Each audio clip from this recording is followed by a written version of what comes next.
everyone for coming. I really appreciate it. There's a ridiculous number of people here, and I know given the other two speakers, there is 0% chance that any of you are here to see me, but that is not at all what I'm going to tell my family. I really appreciate you taking the time to come here. So how many people here have written code like this? When's the last time, I don't know, anyone, when's the last time you taught somebody new to JavaScript anything about JavaScript? Somebody coming from Java or C#? Michael's laughing. 2 weeks ago. 2 weeks ago. Did you immediately regret your decision?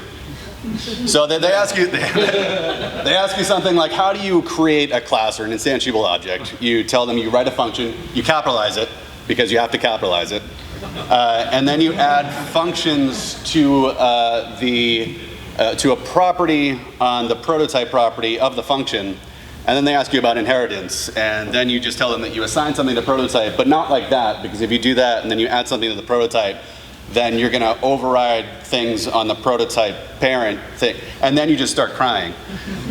How many people have written code like this, accidentally?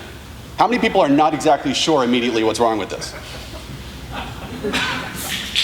This is the last one. I really enjoy this. This is fun. How many people had to write a module that gets loaded wherever? And after that, how many of you immediately regretted every choice you've made in your life? So that's where we are now. ES2015 is to the rescue. One of the largest themes about ES2015 is making common day usage of JavaScript better, easier, to make your life easier. There's a lot of things that a lot of us do over and over and over again. We have our own ways of doing it, but it's dumb. When you talk about it to somebody else, you feel a little bit worse inside. And ES2015 is here to get us out of that, sort of. So my name is Jarrod Overson. That's me. I've been working with JavaScript for about 20 years. I've been getting paid for about 15. It makes me really, really old. We have interns where I work who are younger than JavaScript. I wrote a book about web components. A little advice on writing books. Never write a book about a spec that is in disagreement across everyone who wants to be involved and rapidly evolving. I've written preprocess for JavaScript, analysis tools, web applications, a ton of Node stuff. I'm currently working at Shape Security with a bunch of really awesome people doing really, really weird stuff. So we can talk about what is ES2015, and I have a very, very short time to do that, so I'm going to talk about very, very few things. We'll talk about specifically how you start using it, how you put it to use in real world scenarios, not toy scenarios, and then we're going to talk about what comes after you start using it. So ES2015 used to be known as ES6. This is important because if you need to Google anything about ES2015, you have to call it ES6. So if you Google ES2015, all you're going to get a bunch of articles that tell you why ES6 is now called ES2015. So ES2015 was officially approved about a month ago. Actually, I think June 17th, so a little less than a month ago. The spec is stable now, and that means to you that if you want to start investing time in it, the language is not going to be changed out from underneath you. This is important because every time you use this up until that point, you've been risking a lot. You can play around with it now. This is an ES6 console. It's kind of like the Chrome DevTools console. Don't go to it on your phone. It's about 1.7 megs of JavaScript. It's not going to run well. You're just going to be wasting your time, and it's probably going to keep on running in your pant pocket and probably explode. But if you get bored of me at any point in time, you can play around with some of the things that I'm talking about. We'll try to use it a little bit if I have the appropriate setup here. So one of the things that we do all the time in JavaScript now is write functions. There's a lot to it. We do it all the time. I'm sure we've all, I may be making assumptions here. How many people came here and actually know anything about ES6 or ES2015? All right, so there's about 40, 50%. So I'm going to go through some things. Some of you are going to know what I'm talking about. Some of you either lied to me and didn't raise your hand, or will learn something. So one of the ways that you can write functions in ES2015 is using the fat arrow syntax, which largely removes everything that's extraneous. So there are some caveats there. This is the base possible syntax. You turn that into that, and you reduce a lot of the overhead of actually writing functions all over the place. This is important when you're using functions a lot. When you hear people like Joffrey talk about functional programming, there's functions everywhere. You don't want to be actually writing the word function everywhere because it's a pain in the ass. So you can write things like this. Notice if you have more than 2 arguments, you're actually specifying both those actual arguments. Ah, I've got a little thing over there. So if actually, oh, nope, that does not work. It's too dark to see a cursor.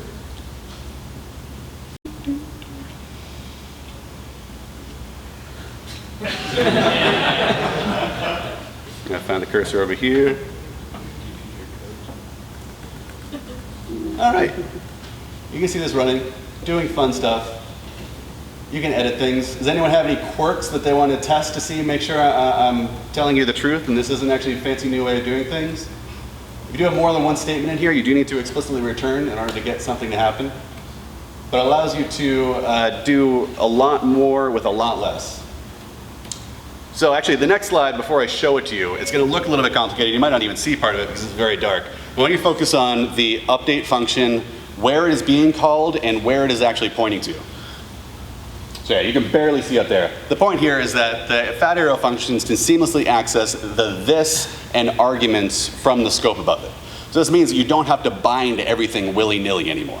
If you want to quickly access something like this.update, which would point to the parent object's update function, you can do that without either doing var that equals this or having function binds everywhere. So if we wanted to make something kind of class-like, we could do this, what we're doing now. Your function, JavaScript, it inherits from something person, which we're not calling here. The instantiation delegates to the person, and then we shout, which then delegates to say, which we do not have here. When we actually write that in ES2015, it looks a lot more intuitive what's actually happening here. You're not jumping around the code base trying to figure out what's where. You're looking at this and you're seeing methods specifically to the constructor that is directly the function body that would have existed before. You have super, which is indirectly calling what it is extending from, so you don't have to explicitly reference that. And you have methods which are much terse without having a function. I'm going to not try to find that button anymore. If you have the console open, you can play with those things yourself. So, this is going to be the last thing that I show you before getting into the actual usage. This is how we would do string concatenation now. So I'm going to talk to you about template strings for a very brief period of time. There is a tremendous amount about template strings that I am not going to get into, specifically because one of the coolest things about them, and the thing that you're going to probably use immediately, is just being able to benefit from string interpolation and having the ability to put new lines in your strings. So let's just try that. Maybe if that opened, you know what, I'm not going to do that anymore. We'll pretend. All right, so I'm not going to go on anymore at ES2015, but I'm going to give you a crap load of stuff that you can check on slides once you view them on whatever slide service they throw them up at. There is a tremendous amount about ES6 that you can learn on your own. It's not any talk's responsibility to go through all the things, so you're not going to get the actual important stuff. There are a few great books out there, and you can check that out on your own time. This talk is about actually getting stuff done and maintaining it long term. So first off, a reality check, ES2015 versus ES5. These are not the same sorts of transitions. A lot of the cool stuff about ES5 was shimmable. ES5, thematically, was standardizing the standard library, unifying the implementations of a lot of things that exist across browser. The cool things about ES2015 are absolutely not shimmable. A lot of syntax changes. There were barely any syntax changes in ES5. So in order to actually use any of it, you're going to have to go through a lot more effort. You have to go through source-to-source compiling, which is translating source in one language to source code in another language of similar abstraction. A lot of people call us transpiling. We'll be using Babel as our transpiler. There are a lot of alternatives, but Babel has done an amazing job. Sebastian McKenzie has just been a machine maintaining this in a very, very short period of time. But if you're looking at others, maybe you've heard of Tracer, ES Down, ES Now. Those all do something. Those are alternatives, but Babel at this point has just soared leaps and bounds ahead. So first we're going to install Iselin, and before I lose any of you, this is important. We're not going to jump directly into Babel because, like I said, you're doing real code here. If you can't lint your code and you can't test your code, then you're just screwing around. And I'm not here to tell you how to screw around. I'm here to actually get a project together that you can maintain long term. So we're going to be working with code like this. It's a class greeter. It's clearly very contrived code for a 20-minute talk.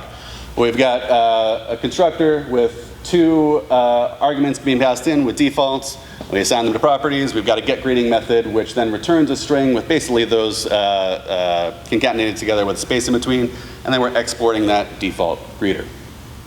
So if we use Iselin on that directly, as many of you would expect, we get an error.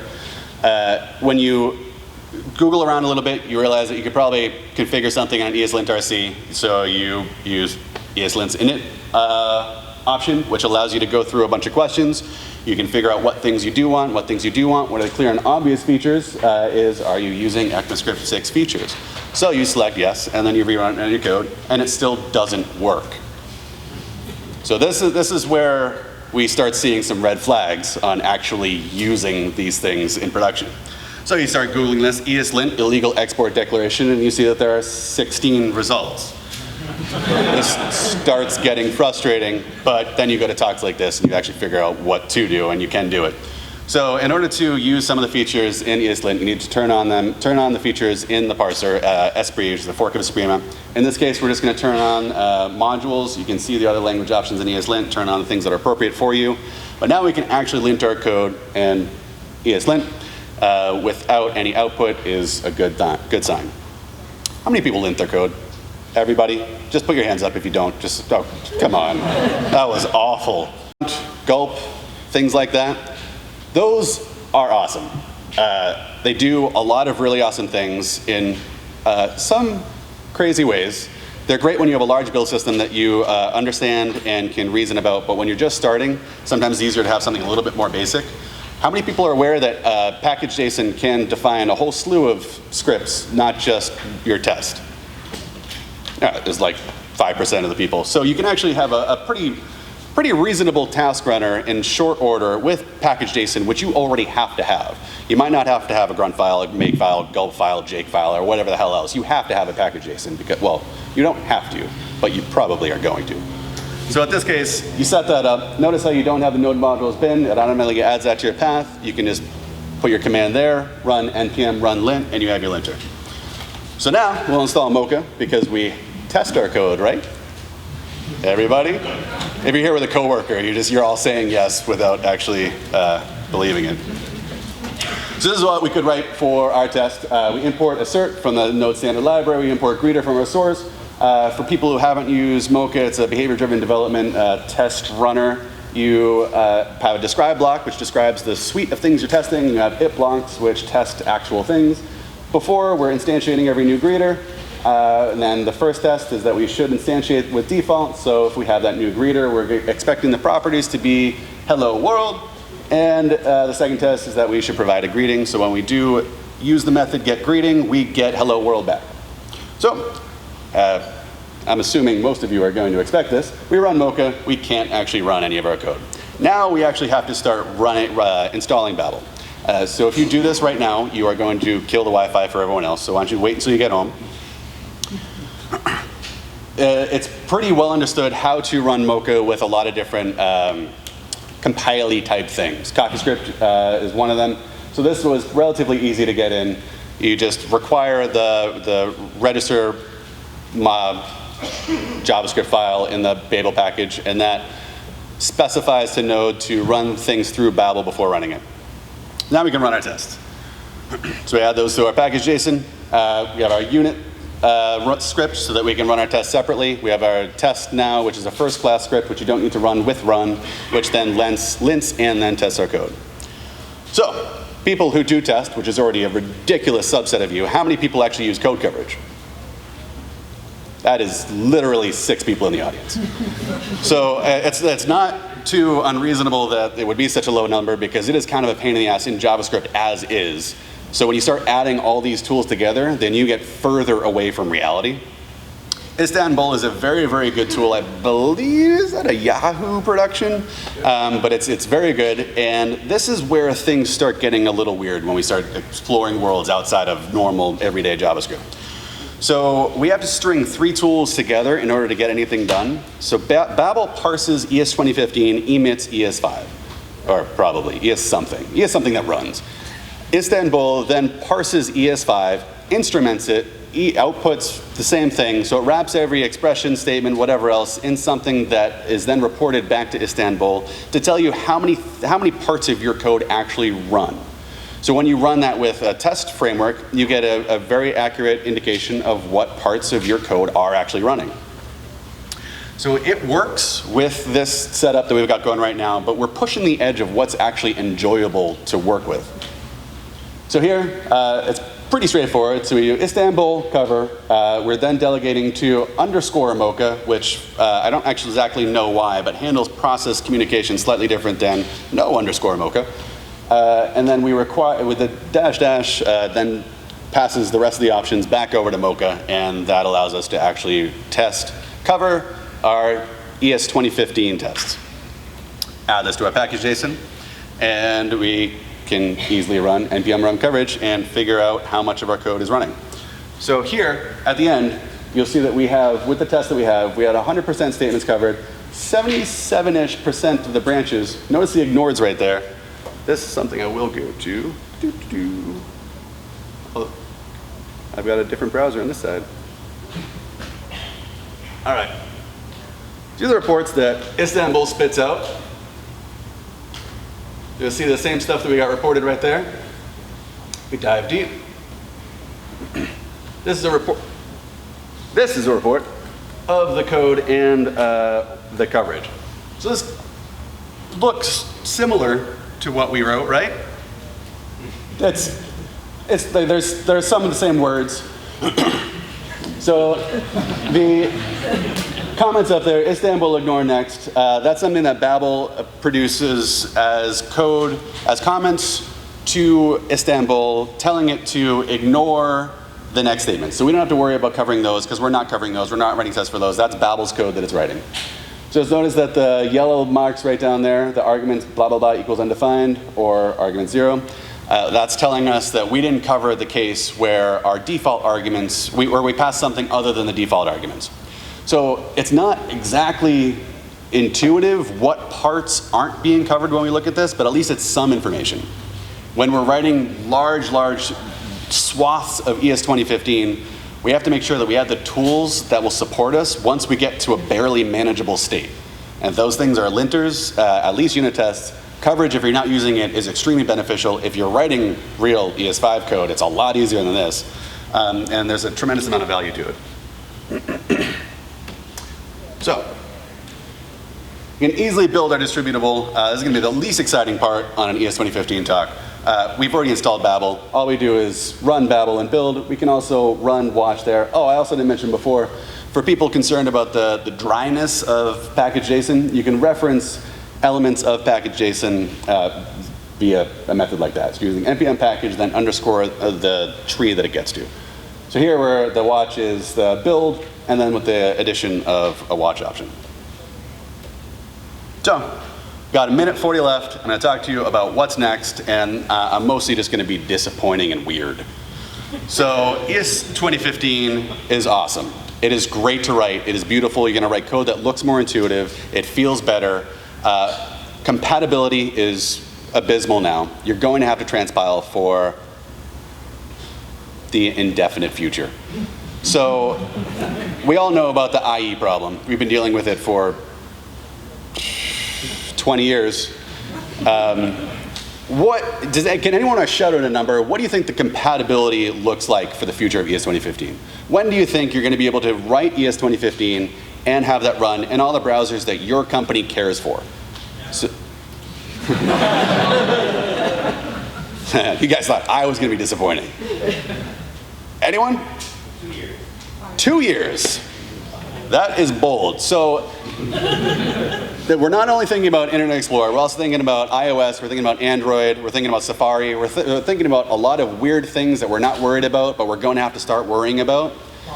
So, I mean, 2 years is extremely optimistic. When you think of the lifespan of a phone, the phones now don't run ES2015. We're looking at like a 2-year lifespan of these things before people feel like they need to be upgraded. So I think that's still extremely optimistic. I'd guess, what, 6 years? Can we really feel confident? So at that point, TC39 is starting to move yearly into the releases. So we're going to have ES2016, ES2017, ES2018, ES2019, ES2020, ES2021. By the time we might be able to write ES2015 and have that available in browsers. So at that point, you're probably not going to want to write just ES2015, right? You're going to be wanting to write whatever ES2021 is. So at that point, you are now in a perpetual loop of transpiling code. You're not writing code that executes in a browser anymore. How many people use JSX with React? For the people who don't exactly know what that means, it's HTML in your JavaScript. It's weird. So you're writing that. That doesn't execute in a browser. These are things that are not shimmable. We're not writing code anymore that runs in browsers. I'm not exactly sure what that means, but ES2015 is a drastic departure from the web that we knew. You're either going to commit to transpiling forever, or you're going to be committing to writing ES5 forever. And I'm not exactly sure what that means, but it's going to be weird. What about server-side? Server-side, that's a whole different story. Node is going to be a first-class platform for ES whatever, as long as V8 tracks it. And that's going to be where a lot of these things start getting muddy, because you are probably going to be writing ES something, and then you're going to be writing that same stuff for the browser, but you're not going to be able to. And then I don't know what's happening. There's some weird world down there. I might not want to be part of it, but it's going to be fun. It's going to be interesting. It's just different. And I am blanked out now, so I'm over my time. Thank you very much.